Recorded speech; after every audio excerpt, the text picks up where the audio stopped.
The Luminara Celestial Academy floated in geosynchronous orbit above Terminus 7, a planet so unremarkably perfect that it had been chosen as neutral ground for educating the galaxy's future diplomats, scientists, and leaders.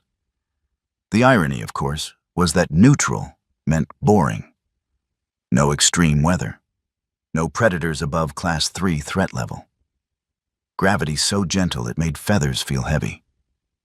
The entire planet was essentially a padded room with delusions of grandeur, which made it the ideal location for teaching young beings from across the galaxy how to coexist without accidentally killing each other.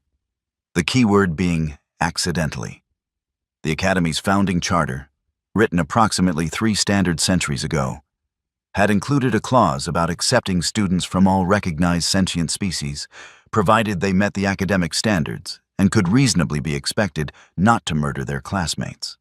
This worked splendidly for about 2.5 centuries. Then, humanity discovered faster-than-light travel, knocked on the galaxy's door with the social grace of a meteor impact, and suddenly that clause needed some workshopping. The problem with humans, the Galactic Education Committee quickly discovered, was not that they were stupid. Far from it. They picked up new concepts with unsettling speed, adapted to alien technology like they'd been using it their whole lives, and displayed a frustrating knack for creative problem-solving that occasionally bordered on what more established species politely termed unhinged. No, the problem with humans was that they came from Earth. Earth. A Class 12 gravity well spinning through space like a cosmic torture device, where the atmosphere was approximately 21% volatile oxidizer, the weather patterns could obliterate entire population centers on a whim. And the native predators included everything from microscopic flesh-eating bacteria to apex hunters that could bite through reinforced steel. A planet where 90% of the surface was covered in a substance that could kill you through inhalation, where tectonic plates ground against each other with apocalyptic enthusiasm, and where the locals had somehow decided this was fine and evolved accordingly. Deathworld didn't quite cover it. Deathworld implied a certain level of dramatic flair, like the universe was actively trying to kill you. Earth was worse. Earth was indifferent. It would kill you, sure, but it wouldn't even notice. The Academy had accepted its first human students 5 standard years ago, after extensive debate, 3 committee meetings, and one unfortunate incident where a counselor had made the mistake of calling humans fragile within earshot of the human ambassador, who had responded by challenging him to an arm wrestling match. The counselor, a Vexillian with 4 arms and a grip strength that could crumple Duraplast, had accepted with amusement. He lost, all 4 arms. The surveillance footage of that incident was quietly deleted, though copies circulated through the galactic net with the persistence of a viral plague. The comments section alone could have formed its own dissertation on the galaxy's collective denial about what Deathworlders actually meant. Now, 5 years later, the Academy had 43 human students scattered across various programs, and the rest of the student body had developed an unspoken rule. Don't antagonize the Deathworlders. It wasn't an official policy. The administration would never admit to treating any species with special caution, because that would imply they were dangerous, and dangerous meant scary, and scary meant the Galactic Education Committee's insurance premiums would go up. But everyone knew. The humans were small, yes. Fragile-looking, absolutely. Their bones were made of calcium instead of sensible chitin or reinforced cartilage. They lacked natural armor, venom, claws, or any of the other standard predator equipment. They looked like they should be prey species, honestly, with their forward-facing eyes and their bizarre insistence on expressing emotion through facial contortions. And yet, there was something about the way they moved, the way they watched, the casual efficiency with which they handled tasks that required sustained effort, the unsettling fact that they could just keep going. Other species would tire, would need rest, would hit their biological limits and tap out. Humans would keep going. They'd complain about it, Sure, often with a creative combination of profanity that translator programs struggled to process. But they'd keep going.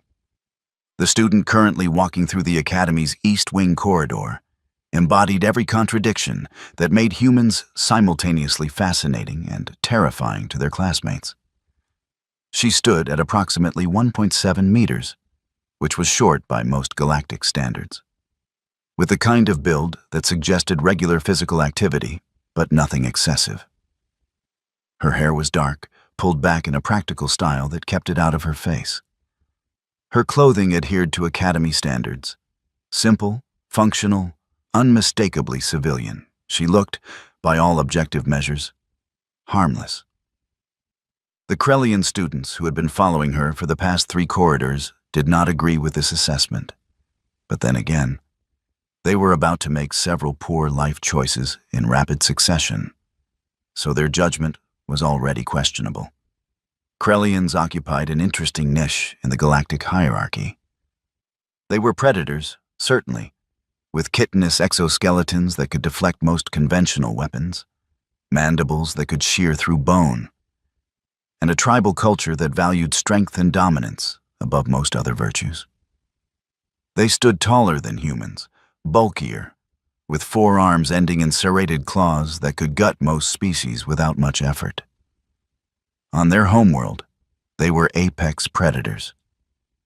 In the galaxy at large, they were respected, feared, and generally given a wide berth in social situations. They were not, however, Deathworlders. Their planet was a respectable Class 7, with standard gravity, reasonable weather patterns, and predators that followed sensible biological rules about energy conservation and risk assessment. This distinction was about to become extremely relevant. Vex Thor led the group with the confidence of someone who had never lost a fight and couldn't conceive of starting now. He was large even for a Krellian, his exoskeleton bearing the decorative scarring that marked him as a warrior caste descendant. Behind him came Zilnak, who served as the group's muscle despite the redundancy of that role, Quenra, who fancied herself the tactical mind, and Bortesh, who mostly just followed along because his social anxiety made refusing difficult. They had been planning this for 2 weeks, ever since the human had embarrassed Vex Thor in advanced xenobiology by politely correcting his presentation on predator evolution. The correction itself had been accurate, well-sourced, and delivered without malice. This, somehow, made it worse.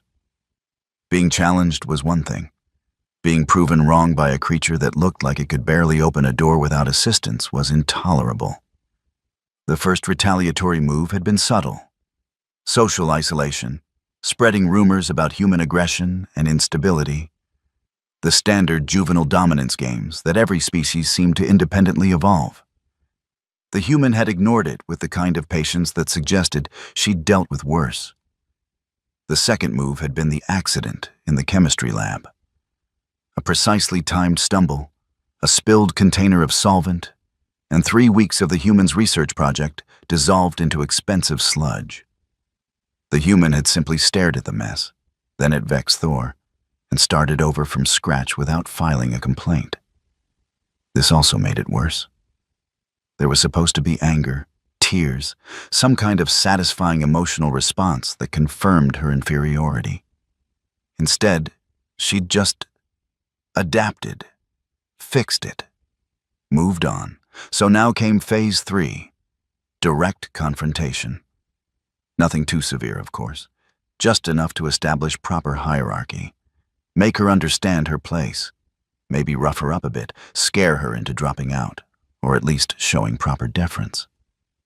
They had chosen the maintenance corridor in the old wing specifically for this purpose. The area was scheduled for renovation, which meant minimal foot traffic. More importantly, the security systems were notoriously unreliable here, a known issue that administration kept promising to fix but never quite got around to addressing. The cameras glitched regularly, creating convenient gaps in surveillance coverage. What the Krellians didn't know, because they were young and stupid and operating on 3 weeks of wounded pride instead of actual planning, was that security cameras don't just glitch. Not in modern academy installations. Not without help. The human knew about the cameras, had known for exactly 2 weeks, right around the time the harassment started. Had done some casual research into the security systems, found the maintenance access protocols, and learned some interesting things about how surveillance networks could be encouraged to develop temporary blind spots. She'd also grown up in Detroit, which gave her certain perspectives on conflict resolution that the Academy's counselors would definitely not approve of. The corridor stretched ahead, poorly lit and lined with maintenance panels that hummed with the building's vital systems. The human's footsteps echoed off the walls, steady and unhurried. Behind her, 4 sets of heavier footfalls tried for stealth and failed miserably. Krellians were many things, but subtle wasn't one of them. She could have gone a different route, could have stayed in the populated areas, could have reported the harassment through proper channels, though her previous experience with Academy administration suggested that would result in a lengthy investigation, multiple mediation sessions, and ultimately nothing changing except now everyone would know she'd tattled, which would make the social situation worse. Or she could handle it here, now, and send a message that didn't require translator programs. The footsteps behind her accelerated. Decision time, apparently. She stopped walking, turning to face them in the middle of the corridor. The lighting here was particularly bad, casting shadows that made the Krellians look even larger and more threatening. This was intentional design, she'd noticed.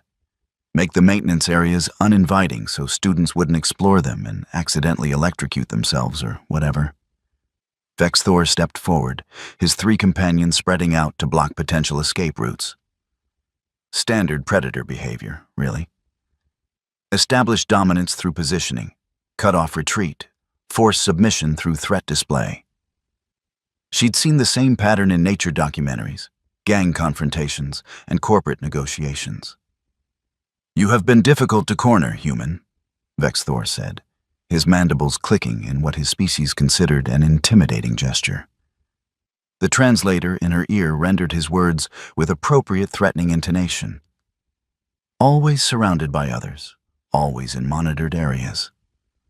Almost as if you were afraid."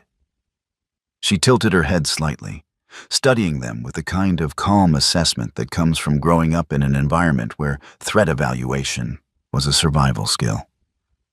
4 opponents, each massing probably twice her weight, natural weapons, armor, reach advantage. Math wasn't great.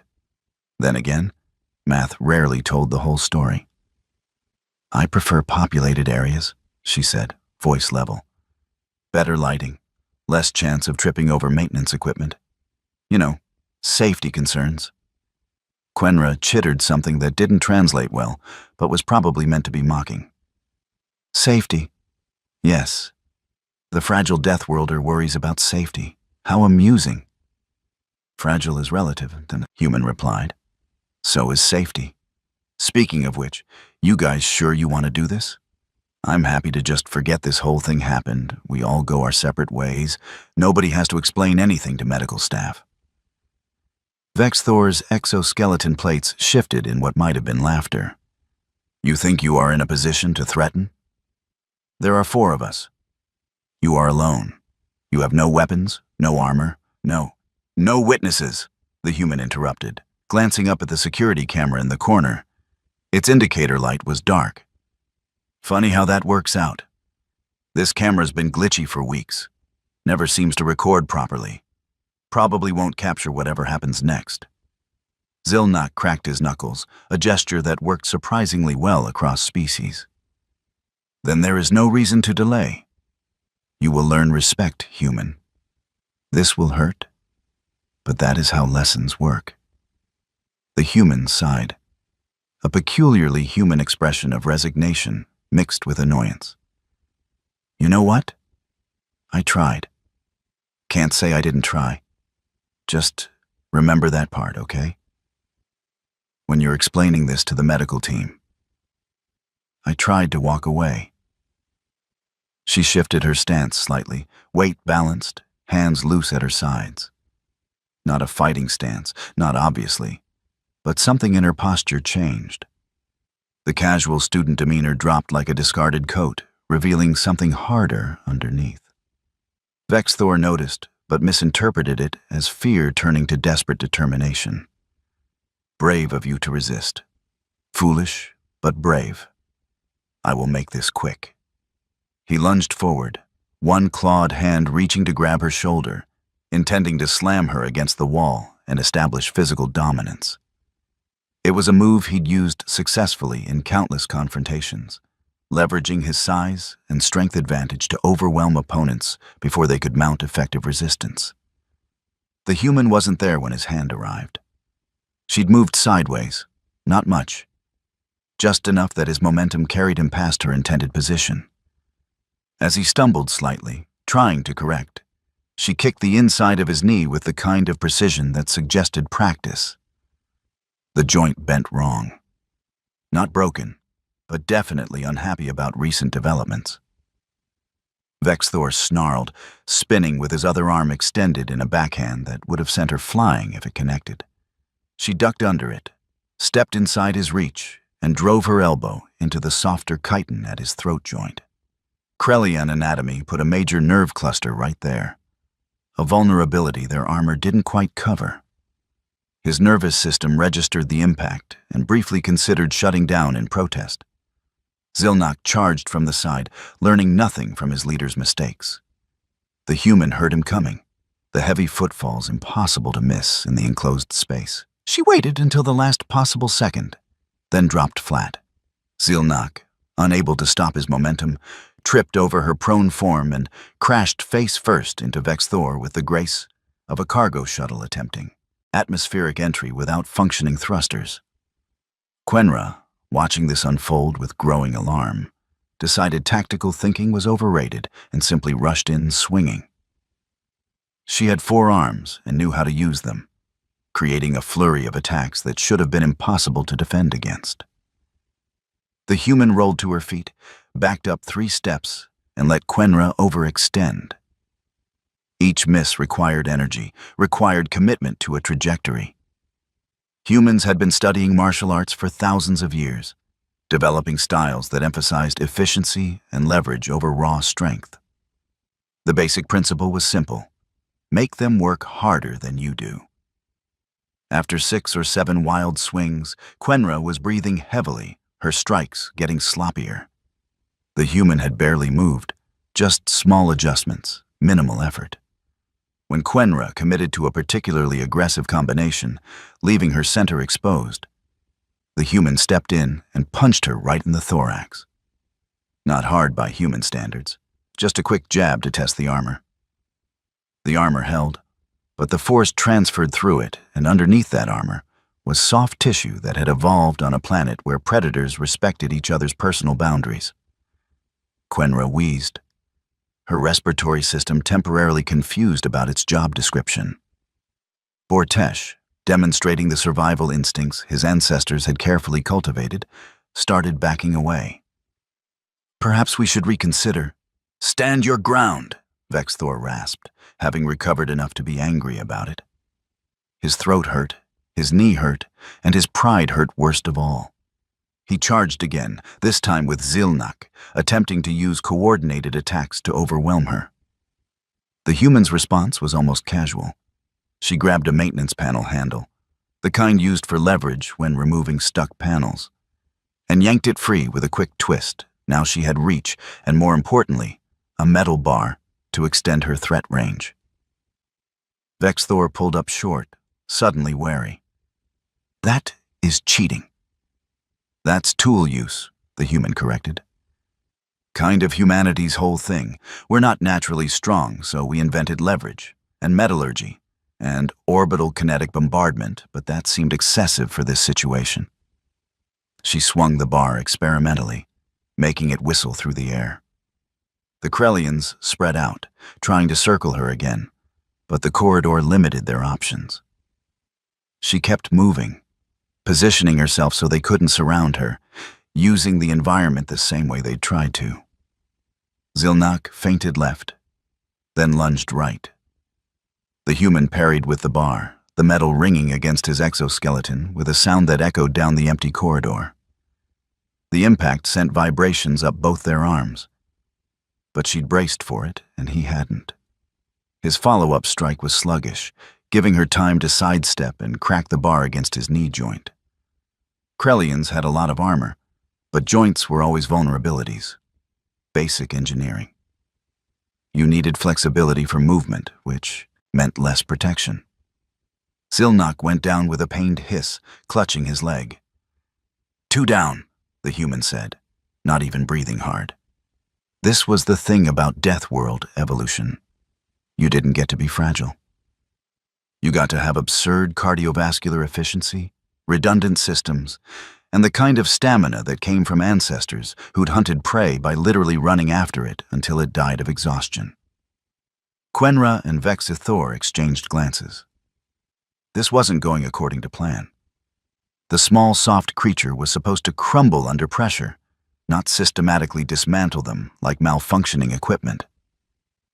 They rushed together, trying to use numbers advantage.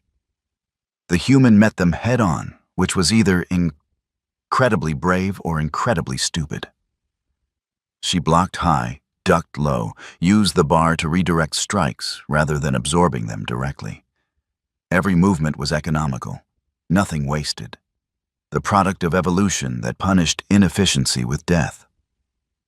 She caught Vexthor's arm with the bar, twisted, and levered him into Quenra. They tangled together, cursing in their native language while the translator gave up trying to render it in polite terms. Before they could separate, the human kicked Vexthor's other knee, the one she'd hit earlier. And he collapsed with a sound that was deeply satisfying to anyone who'd spent 2 weeks dealing with his harassment. Quenra tried to grab her, all 4 arms extending in a desperate grapple attempt. The human dropped the bar, ducked under the reaching limbs, and drove her shoulder into Quenra's center mass. Basic wrestling, the kind taught in high school gyms across Earth. Quenra went down hard. The wind knocked out of her. 4 Krellians incapacitated. Total elapsed time, approximately 90 seconds. The human stood in the middle of the corridor, breathing slightly heavier than before, but nowhere near exhausted. She looked at each of them in turn. Vexthor clutching his knee, Zilnak still down, Quenra gasping for air, Bortesh pressed against the wall, trying to become invisible. "So," she said conversationally, "we done here? Or do we need round 2? Because I've got a paper due tomorrow, and I'd really like to get back to the library." Vexthor managed to glare up at her, mandibles clicking weakly. "You? How? We are warriors." "You're students," she corrected. "Playing at being warriors. Actual warriors know when they're outmatched. You want to know the difference between your planet and mine? On your world, predators avoid fights they might lose because losing means injury, and injury means death. Makes you careful, sensible." She crouched down to his eye level, and there was something in her expression that made him instinctively try to back away despite his injuries. "On my world, predators that avoided risky fights starved. So we evolved to take risks, push through injuries, keep fighting past the point where sensible species tap out. We're not stronger than you. We're just too stupid to know when to quit. And evolution rewarded that with survival." She stood up, retrieved the maintenance bar, and carefully reattached it to its proper place. "You wanted to teach me a lesson about hierarchy. Consider it learned. I know exactly where we stand now. Question is, do you?" The sound of approaching footsteps echoed from both ends of the corridor. Security, finally responding to whatever alarm had been triggered. Perfect timing, as usual. 2 guards arrived, their crystalline forms refracting the poor lighting into prismatic shards. They took in the scene, 4 injured Krellians, 1 unruffled human, and absolutely no useful security footage to explain what had happened. "Report," the senior guard demanded, his translation matrix crackling with authority. The human shrugged. "I was walking to the library. These 4 students appeared to have slipped on something and injured themselves. I was just about to call for medical assistance when you arrived. Quite fortunate timing, really." The guard's crystalline structure shifted in what might have been skepticism. He looked at the Krellians. "Is this accurate?" Vex Thor opened his mandibles to speak, caught the human's level gaze, and reconsidered several life choices simultaneously. If he told the truth, he'd have to admit that 4 Krellians had not only attacked a human, but lost decisively. The humiliation would be catastrophic. His family's reputation would suffer. He'd probably face disciplinary action for initiating unprovoked violence. Or he could take the out she was offering. Claim it was an accident. Eat the embarrassment of being seen as clumsy instead of weak. It wasn't a good option, but it was the least bad option available. "Yes," he managed. "We fell. Maintenance corridor. Poor lighting, should be more careful." The guard's structure shifted again, definitely skeptical now, but lacking evidence to contradict the story. He looked at the dark security camera. "Camera malfunction in this sector. Convenient." "Isn't it?" The human agreed pleasantly. "Technology can be so unreliable sometimes. I've heard these old wing cameras have been problematic for weeks. Someone should really look into that." Medical personnel arrived with floating stretchers, loading the injured Krellians with professional efficiency while asking questions about symptoms and pain levels. The human provided helpful observations about which joints seemed damaged, displaying knowledge of Krellian anatomy that was either impressively thorough or disturbingly specific. As they wheeled Vex's Thor past, he looked at her one more time. "Why?" he rasped. "Why give us the accident story?" She considered the question. "Because you're going to learn from this.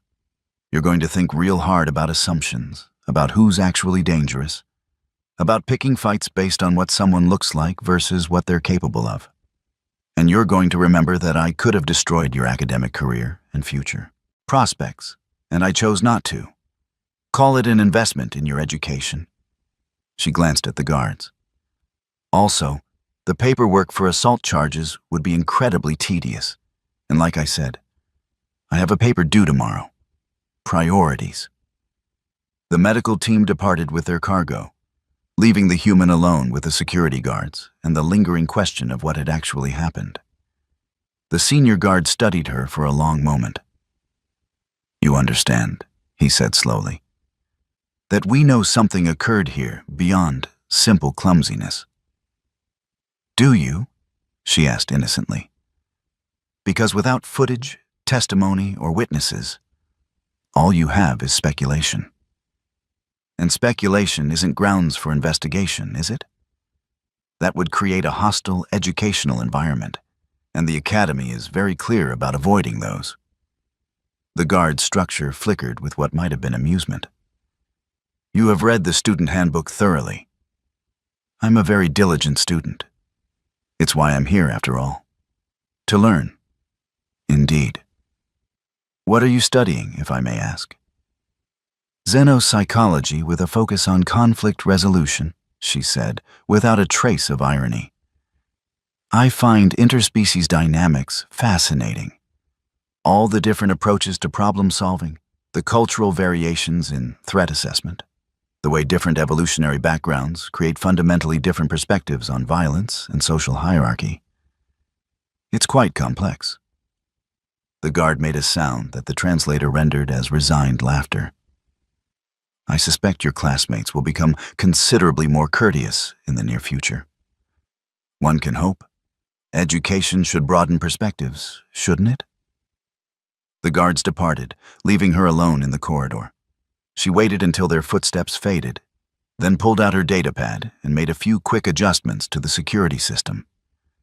The camera indicator light flickered back to life, its temporary malfunction mysteriously resolved.